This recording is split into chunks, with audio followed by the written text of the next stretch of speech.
win this seat. We have conducted our campaigns peacefully, and we are also continuing. I'm expecting our voters also to come in large numbers to vote and to vote peacefully. All right. Bwana Kipsang, our report on the ground tells us that voter turnout is not that impressive, that the queues don't have as much of the younger population as many would have expected. Is this a concern that you share? And not at the moment, because it is still too early. We expected around 10 a.m. or 11 a.m. Many people will have come out of their homes to come and vote. So you're confident that the young Gen Zs registered as voters in Emurua Dikirr will show up and take part in this voting process?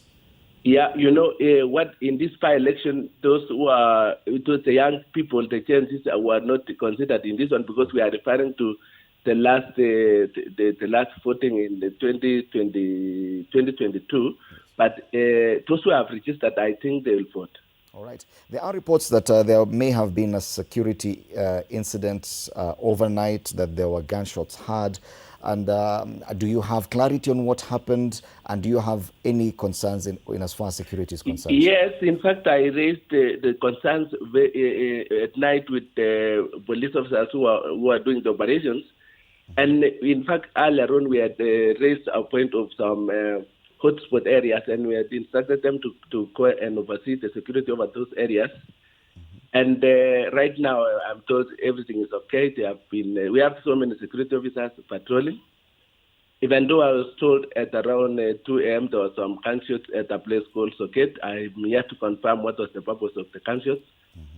But actually, people have just called, the few I've just called are conducting their voting process. They started very early in the morning to vote.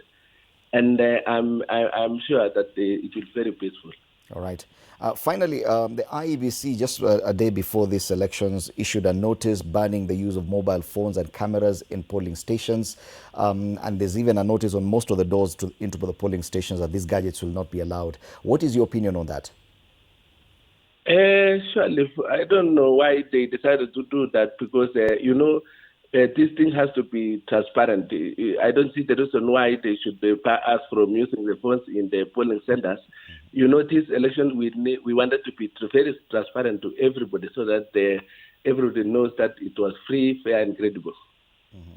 So you do not agree necessarily with that move by the IEBC? I don't agree. When you pass people to come and to take pictures or to carry their phones, I don't think there will be anything bad when you carry a phone to a polling center, because there will be some the results will be streamed direct to the tallying center from polling center, but there's no problem carrying a phone. Maybe they thought that the wrong information will be sent to the tallying center.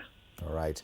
Well, thank you so much for your time, Bwana David Kipsang, the UDA candidate in the Emurua Dikirr By-Election, and we hope to catch up with you later on, especially after you cast your ballot. Asante sana. Thank you so much. Thank you so much. I'll cast my vote at around 9 a.m.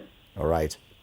Thank you so much. In 2 hours' time, we should be able to catch up with you. That's David Kipsang, the UDA candidate in the Emurua Dikirr By-Election. Mwalimu, not everyone supports this move by the IEBC, but you do find it necessary that they ban cameras from polling stations. IEBC has